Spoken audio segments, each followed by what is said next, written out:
আজ তোমাদের সাথে শেয়ার করব বেগুন দিয়ে ইলিশের একটি জনপ্রিয় রেসিপি।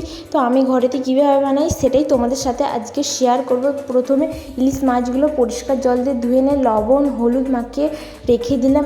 এরপর আদা রসুন কাঁচা লঙ্কা বেটে নিলাম। অন্যদিকে কড়াই বসিয়ে তাতে তেল গরম করে নিয়ে একটা একটা করে মাছগুলোকে সব কটাকে হালকা করে ভেজে তুলে নিলাম। এরপর ওই কড়াইতেই তেল দিয়ে তেজপাতা শুকনো লঙ্কা ও মৌরি ফোড়ন দিয়ে পেঁয়াজগুলো দিয়ে দিলাম। পেঁয়াজগুলো হালকা ভাজা ভাজা হয়ে এলে তাতে দিয়ে দিলাম টমেটোগুলো গলে এলেই তাতে দিয়ে দিলাম আলু।